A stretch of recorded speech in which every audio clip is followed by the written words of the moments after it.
आप सबको ये तो पता ही होगा कि यूएस एक सुपर पावरफुल कंट्री है।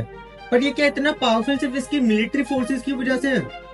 और जब किसी भी वॉर में जो सबसे प्राइमरी वेपन यूएस यूज करता है वो होता है यूएस डॉलर। पर कैसे? और क्या आपको ये पता है कि क्यों सिर्फ यूएस डॉलर को ही ग्लोबल करेंसी बनाया हुआ है? और क्यों जब किसी एक कंट्री पर यूएस सैंक्शन लगाता है तो वो जमीन पर आ जाता है, और जब उसी सेम कंट्री पर कोई और कंट्री सैंक्शन लगाए तो इतना खास फर्क नहीं पड़ता? सब कुछ जानने के लिए बने रहिए मेरे साथ। नमस्कार दोस्तों, मैं हूं नकुल राजपूत, एक just started heavy fitness training और एक कबड्डी प्लेयर। आज हम लोग बात करने वाले कि आखिर यूएस ने यूएस डॉलर को किस तरीके से वेपनाइज किया हुआ है, और जो अब ये प्रेजेंट में ये सब चल रहा है उस चीज को समझने के लिए हमें पहले पास जानना जरूरी है। बहुत टाइम पहले जब करेंसी नहीं हुआ करती थी तब यूज होता था बार्टर सिस्टम। अब जैसे किसी के पास टमाटर है पर उसे चावल चाहिए, तो वो क्या करेगा कि जिसके पास चावल है उसे टमाटर देकर उसे चावल ले लेगा।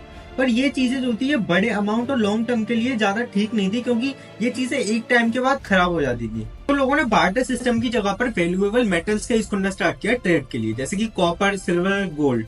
पर इसमें दिक्कत ये आ रही थी कि अगर किसी को दूर जाकर ट्रेड करना है तो इतने सारे मेटल्स को ले आना बहुत हैवी हो रहा था, और साथ में इतना लंबे ट्रेवल के बीच में डकैत का भी डर था बहुत ज्यादा। तो इस चीज को ठीक करने के लिए क्या कर देंगे, ऐसे किसी ट्रेडर को दिल्ली से मुंबई जाकर ट्रेड करना है तो वो दिल्ली में कैसे व्यापारी को ढूंढेगा जो कि उसका सारा गोल्ड ले ले और उसके बदले में उसे एक पेपर देगा स्टैम्प के साथ, और फिर वो ट्रेडर दिल्ली से मुंबई पहुंचकर उस व्यापारी के आदमी को वो स्टैम्प वाला पेपर देगा और अपने सारा गोल्ड ले लेगा। तो यहाँ से ना स्टार्ट हो जाता है एक नया चेक सिस्टम, जैसे अभी फिलहाल के टाइम पर हवाला भी बोला जाता है। पर इसमें कुछ भी ऑर्गेनाइज नहीं था, सब कुछ ट्रस्ट के ऊपर चल रहा था, ऊपर से इसके अंदर बहुत सारे लूप होल्स भी थे। पर फिर 1154 में फर्स्ट टाइम ऑर्गेनाइज बैंक बनाए गए चाइना में। उसमें क्या होता था, लोग अपना गोल्ड बैंक को देते थे और बैंक उन्हें एक बैंक नोट देता था, जिससे वो आपस में ट्रेड भी करते थे, क्योंकि लोग रिलैक्स थे कि एट द एंड उस बैंक नोट को बैंक में देकर उन्हें गोल्ड मिल जाएगा।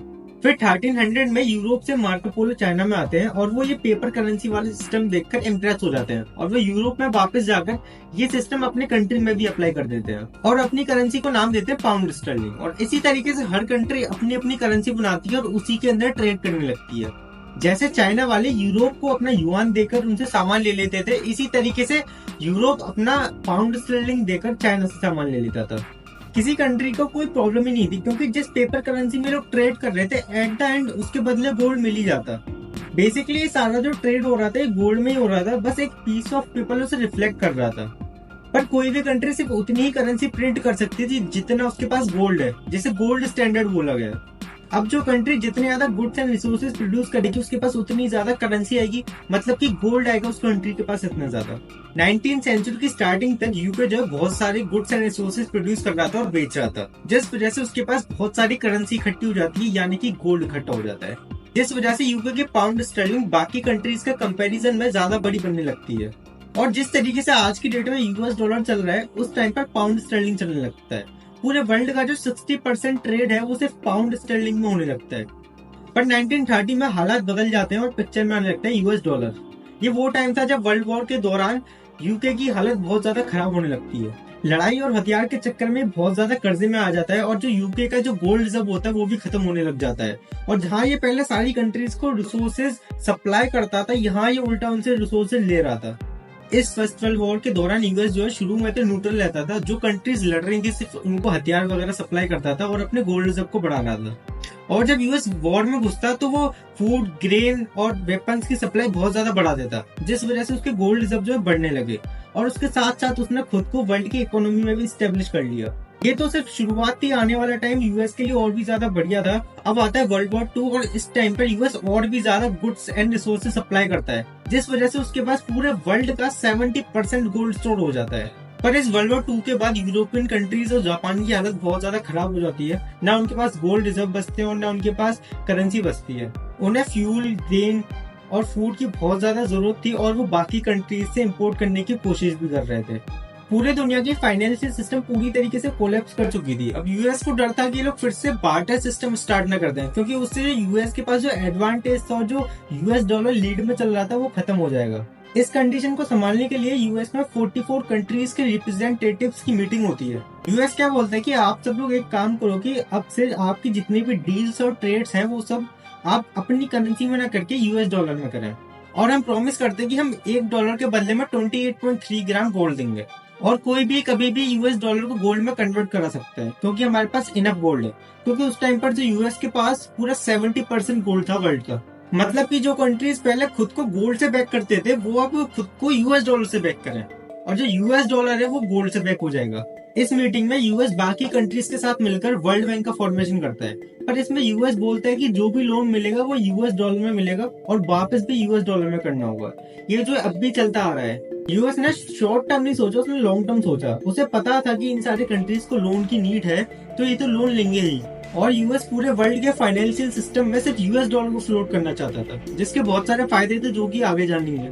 अब बाकी की कंट्रीज यूएस की सारी कंडीशंस मान लेती है, क्योंकि उनके पास एक तो पूरे वर्ल्ड का 70% गोल्ड था, ऊपर से अगर वो यूएस डॉलर को यूज ना करें तो उसके अल्टरनेटिव में क्या चीज यूज करें, क्योंकि हर कंट्री की हालत खराब थी, ना उनके पास गोल्ड था ना करेंसी थी। तो जो यूएस डॉलर में लोन मिल रहा है वो उससे यूएस और बाकी की जो कुछ कंट्रीज जो सही सलामत थे उनसे रिसोर्सेज खरीदे। अब यूएस डॉलर की इंपोर्टेंस बढ़ाने के लिए एक और एक्शन लेता है कि वो जो सऊदी और अरब कंट्रीज थी जो कि ऑयल प्रोड्यूसर्स थी, उनसे डील करता है कि वो उनको ऑयल एक्सट्रैक्शन के लिए इक्विपमेंट्स प्रोवाइड कराएगा जो कि उनके पास नहीं थी। साथ में उनको सिक्योरिटी भी प्रोवाइड कराएगा उन कंट्रीज से जो कि उन पर अटैक कर रही थी। और इसके बदले आपको एक काम करना होगा कि आप जो भी ऑयल बेचोगे वो सिर्फ और सिर्फ यूएस डॉलर में ही बेचोगे। अरब कंट्रीज तो सिर्फ रिस्क फ्री होकर ऑयल बिजनेस करना चाहती थी, इसीलिए वो उनकी सारी कंडीशंस को मान लेते हैं। और अगर वो यूएस डॉलर से ट्रेड नहीं करते तो किससे ट्रेड करते, क्योंकि किसी और कंट्री की करेंसी पर उन्हें इतना भरोसा नहीं था। यूएस डॉलर से इतना तो था कि वो उसे कभी भी गोल्ड में कन्वर्ट करा सकते थे। इससे क्या हुआ कि जो बाकी की कंट्रीज थी उनकी डिपेंडेंसी यूएस डॉलर पर बहुत ज्यादा बढ़ गई, क्योंकि अगर उन्हें फ्यूल चाहिए तो उन्हें यूएस डॉलर मेंटेन करके रखना पड़ेगा, क्योंकि फ्यूल उस टाइम पर बहुत इंपॉर्टेंट रिसोर्स था और फिलहाल के टाइम पर भी बहुत इंपॉर्टेंट रिसोर्स है। और फिर यूएस सोचता है कि सारे कंट्रीज एक साथ तो यूएस डॉलर को गोल्ड में कन्वर्ट कराने के लिए तो आएंगे नहीं, तो यूएस डॉलर के इन्फ्लुएंस को बढ़ाने के लिए उसके पास जितना गोल्ड होता है उससे ज्यादा करेंसी प्रिंट करने लगता है, जिससे मार्केट में यूएस के पास जितना गोल्ड था उससे ज्यादा यूएस डॉलर फ्लोट करने लगता है। पर फिर 1960 आते आते यूएस के गोल्ड रिजर्व कम होने लगते हैं, और जो यूएस के प्रेसिडेंट निक्सन थे वो बाकी कंट्रीज को बुली करने लगते हैं कि यूएस डॉलर को गोल्ड में कन्वर्ट मत कराओ। पर ये चीज उनको बैकफायर कर जाती है। सारी कंट्रीज इनसिक्योर हो जाती है इस चीज को लेकर, और सारी कंट्रीज एक साथ डॉलर को गोल्ड में कन्वर्ट कराने के लिए आने लगती है। ये चीज यूएस के लिए डिजास्टर निकल के आती है। इसके बाद यूएस के प्रेसिडेंट अचानक से अनाउंसमेंट करते हैं कि ये जो यूएस डॉलर की गोल्ड में कन्वर्टेबिलिटी है ये आज से नहीं होगी। इससे पूरा वर्ल्ड शॉक में आ जाता है, किसी को समझ में नहीं आता कि क्या करना है। समझ लीजिए कि किसी ने पूरी दुनिया में चेक बांट दिए, किसी को 5 लाख, किसी को 10 लाख, किसी को 15 लाख। अब बाद में पता चलता है कि चेक तो है पर चेक को अनकैश नहीं करा सकते। अब सभी देशों के सामने दिक्कत ये थी कि वो सब लोग गुस्सा होकर अगर ये बोले कि वो सब लोग डॉलर का यूज नहीं करेंगे तो उसके अल्टरनेटिव में किसका यूज करेंगे, क्योंकि यूएस डॉलर पर हर किसी कंट्री की डिपेंडेबिलिटी बहुत ज्यादा बढ़ चुकी थी। तो लोग क्या करते हैं कि उसी चेक को आपस में ले देकर सामान ले और दे रहे थे। अब एक और चीज आती है स्विफ्ट नेटवर्क। अब इस स्विफ्ट नेटवर्क से डॉलर को बहुत ज्यादा एडवांटेज मिलता है। आप बस इतना समझ लीजिए कि अगर किसी भी कंट्री को इस स्विफ्ट नेटवर्क से बाहर कर दिया जाए तो वो इंटरनेशनल ट्रांजैक्शन कर ही नहीं सकता है। उनकी फॉरेन फंडिंग रुक जाएगी, इंपोर्ट एक्सपोर्ट पर असर पड़ेगा, यहाँ तक कि जो लोग यूट्यूब से पैसे बनाते हैं वो पैसे उन तक नहीं पहुंचेंगे। स्विफ्ट नेटवर्क से किसी भी कंट्री को बाहर निकाल देना एक तरीके से उस कंट्री पर फाइनेंशियल न्यूक्लियर बॉम्ब गिरा देने जैसा होता है। और इस स्विफ्ट नेटवर्क सिस्टम का जो पूरा होल्ड है वो इनडायरेक्टली यूएस के हाथ में है, और जब भी कोई कंट्री यूएस के हिसाब से नहीं चलता है तो वो उस कंट्री को इस स्विफ्ट नेटवर्क से बाहर कर देता है। अब कितना ही बड़ा कंट्री क्यों ना हो, अगर उसे इस नेटवर्क से बाहर निकाला तो उसकी इकोनॉमी रातों रात जमीन पर आ जाएगी, जैसा कि रशिया यूक्रेन की वॉर के टाइम पर रशिया के साथ किया था। इतने पावरफुल कंट्री होने के बाद भी रशिया को बहुत बड़ा झटका लगा। यही कुछ रीजन है कि यूएस डॉलर को एक तरीके से वेपनाइज कर चुका है, जिसकी वजह से उसे बहुत बड़ा जियोपॉलिटिकल एडवांटेज मिलता है, जो कि उसकी मिलिट्री पावर से भी ज्यादा नुकसान करती है। एक्चुअली यूएस करता क्या है कि वो कंट्रीज पर सैंक्शन लगा देता है। आपने न्यूज में भी सुना होगा कि यूएस ने इस कंट्री पर सैंक्शन लगा दिए, यूएस ने उस कंट्री पर सैंक्शन लगा दिए। यूएस जो है 2 तरीके से सैंक्शन लगाता है। पहला होता है प्राइमरी सैंक्शन। इसमें यूएस जो है अपनी कंट्रीज की कंपनीज, इंस्टीट्यूट्स और पब्लिक को उस कंट्री के साथ बिजनेस करने से बिल्कुल साफ साफ मना कर देता है। यूएस को देखकर बाकी कंट्रीज भी अपनी सारी इन्वेस्टमेंट उस कंट्री से रोक लेती हैं, क्योंकि जब यूएस सैंक्शन लगाना स्टार्ट करता है तो पता नहीं बात कहाँ जाकर रुकेगी। अगर स्विफ्ट बैन भी लग जाए तो वो कोई ज्यादा बड़ी बात नहीं होती, जो कि ईरान के साथ किया था। और जब की हालत और अब की हालत ईरान की आपको पता ही है। यूएस दूसरा लगाती है सेकेंडरी सैंक्शन, जिसमें अगर जिस कंट्री पर सैंक्शन लगे हैं, अगर उस कंट्री से कोई और कंट्री डील या ट्रेड करेगी तो उस कंट्री पर भी सैंक्शन लग जाएंगे, जिस वजह से बाकी के कंट्रीज उस सैंक्शन वाले कंट्री से ट्रेड नहीं करते हैं और वो पूरे इंटरनेशनल ट्रेड से आइसोलेट हो जाती है। ये सारे जो एडवांटेज है ना, ये सिर्फ यूएस को मिलता है। अगर चाहने को इंडिया भी सैंक्शन लगा सकती है, अगर वो अनाउंस कर दे कि उसने पाकिस्तान पर सैंक्शन लगा दिए हैं, पर उससे इतना कुछ फर्क पड़ेगा नहीं, क्योंकि ग्लोबल मार्केट में इंडियन रुपीज की इतनी कोई डिपेंडेंसी है ही नहीं, और ना ही इंडिया के पास कोई स्विफ्ट नेटवर्क जैसी टेक्नोलॉजी है।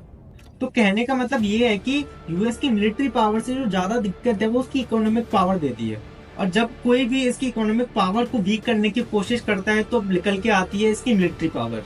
इस डॉलर की डिपेंडेंसी को खत्म या कम करने के लिए इंडिया ने कुछ इनिशिएटिव्स लिए हैं, इसके साथ साथ कुछ और कंट्रीज ने भी लिए हैं, पर उसके बारे में एक सेपरेट वीडियो में बात करेंगे। धन्यवाद।